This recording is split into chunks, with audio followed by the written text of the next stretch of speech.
Today is election day. There's a lot that's going to be decided, but one of the most high profile races has to be Virginia's gubernatorial race, where you have Democrat Terry Mcauliffe going up against Republican Glenn Youngkin. And as we approached election day, polls were getting very close. You can see here, this poll, I think it was by Morning Consult, had Mcauliffe up just a little bit. But I have heard of other polls even more recently implying that no, Youngkin is actually leading, especially with late deciders. Now, what does that look like? Why is that? Well, he's apparently being fueled, according to the Washington Post, by an 18-point advantage among independent likely voters, up from an 8-point advantage last month, which is a huge swing, obviously.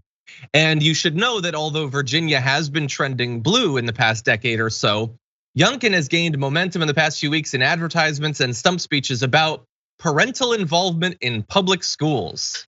What does that mean?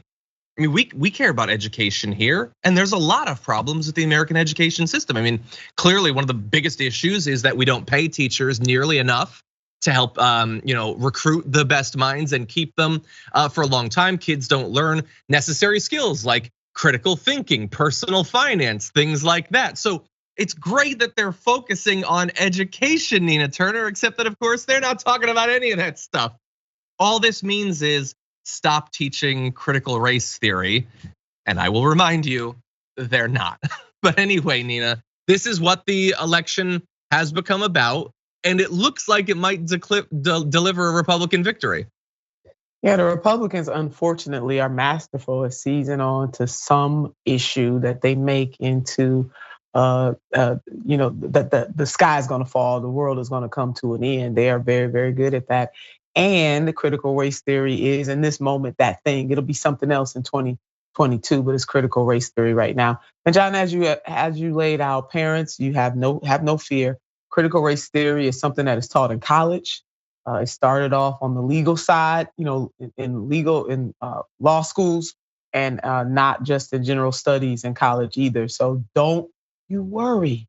Critical race theory is not being taught. But really what critical race theory is subbing in for, John, is just really telling the truth about this country, the good, the bad, and the ugly. And some of these folks just want to have revisionist history about the founding of this nation and also what continues to compound equality and justice for all, even right now in the 21st century.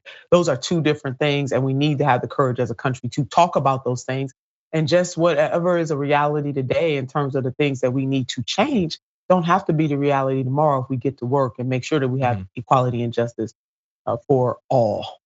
Yeah, no, you're totally right about the obvious misconceptions about what critical race theory is. We're gonna have a video we're gonna play in a little bit that's gonna demonstrate that really well. So we will turn back to that in a moment, but I also want to let you know about one other element that has played into, or kind of not played into this race, which is Donald Trump. I mean, after all, he just was the president. He's still the leader of the Republican Party, and yet you don't really see a lot of Donald Trump in this race. Over the weekend, Youngkin said he would not be part of a planned tele-rally that Trump planned to headline just last night. He didn't even mention Trump by name. So he is really avoiding identifying himself with Donald Trump. Now, yesterday, Trump released a statement declaring that he and Youngkin, quote, get along very well together and strongly believe in many of the same policies, especially when it comes to the important subject of education. Yes, Donald Trump obviously very strong on education, and by that he means critical race theory, which I will remind you he didn't talk about for the first 3.5 years of his presidency because the right hadn't yet decided it was something you should be terrified about. But for some reason, they've been in lockstep on this for so long. But anyway, I do think it's interesting though that this is a high profile race, one of the first high profile races since the 2020 election, since the insurrection and the big lie. And Youngkin, while he wants to be affiliated with all of those completely substance-free culture war rallying cries of the right, doesn't want Donald Trump as a part of it, which I find to be interesting. And I'm kind of wondering what Donald Trump thinks about that, how little interest the candidate has in being seen with him.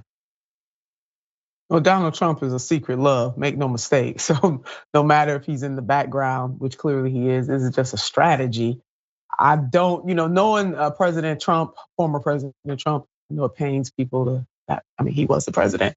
His ego, I'm sure his ego is very bruised right now because it's all about me, me, me, me, me when it comes to Mr. Trump. But this is definitely a strategy that the Republican gubernatorial candidate is taking right now. But make no mistake, him and Mr. Trump are dance partners.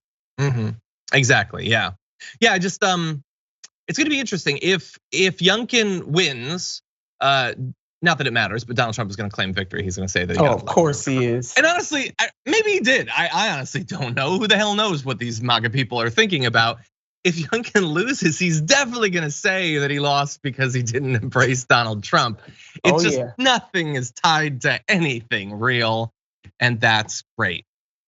But we'll see. Again, it's gotten very close in the past couple of days. It's entirely possible that the Republican could win. And by the way, this is one of many elections where, obviously I don't want Youngkin to win, especially when he's not campaigning on literally anything real. But it's not like Terry McAuliffe's my bro. I don't have any vested interest in Terry McAuliffe. I just wish that we had elections that were decided on the Republican has Republican ideas, actual ideas for policy that have meaning, that are verifiable. You can look at their promises and 2 years later, you can decide whether they've actually been making good on them. And the Democrat has Democrat ideas and we can evaluate those. Instead, we're gonna decide it based on critical race theory. And so let's say that Youngkin wins. Well, in a year, he'll be able to claim, you know what, under my watch, critical race theory isn't taught in a single school, but it already wasn't. So this is just, you cannot have a democracy that functions when the things being debated are as fantastical as some rando idea in a Harry Potter book. It doesn't mean anything on the ground, and that is frustrating over and above the results of just one election.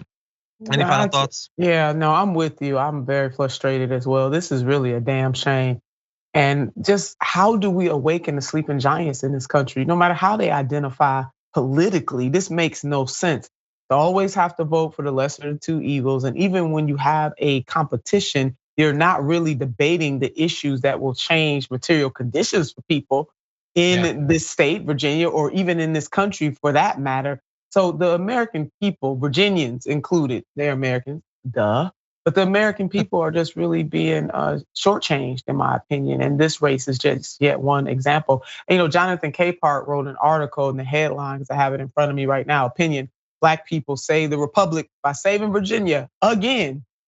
And the entire premise of the article is that the Black community is going to have to come through. And I'm sure you've been seeing, like I am, that there's some nervousness about whether or not the Black community is actually going to show up and save this country yet again through Virginia. So we will see what's going to happen. We'll know today.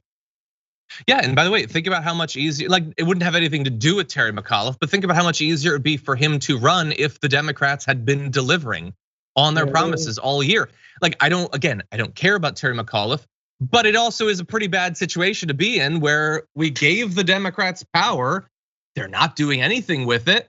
Is it rational to be mad at Terry McAuliffe? I don't know for sure, but I get it. I'm not surprised by it. And so Joe Manchin, Kirsten Sinema, also people like Joe Biden, if he loses, this kind of has something to do with you. I know that they're already trying to say that it has to do with progressives for blocking. What are you talking about? The progressives would have signed on to the plan 3 months ago if Joe Manchin and Kirsten Sinema hadn't kept like using a Ouija board to figure out what thing they're gonna strip out next. But anyway, we're not gonna, here at least, we're not gonna allow that nonsense talking point.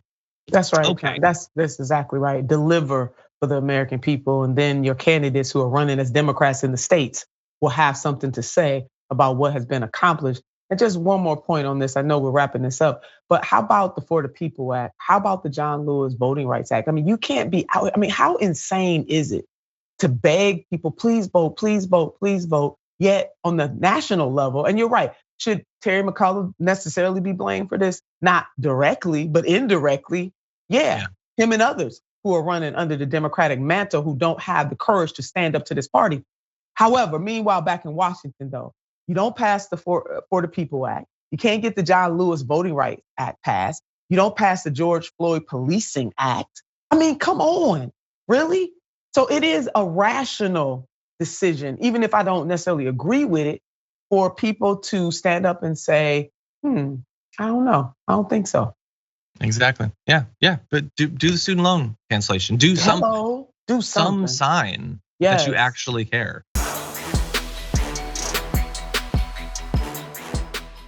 For more political news breakdowns, interviews, stories of activism, and me trying my hardest to care about the occasional big celebrity news story, subscribe to our YouTube channel at youtube.com/thedamagereport.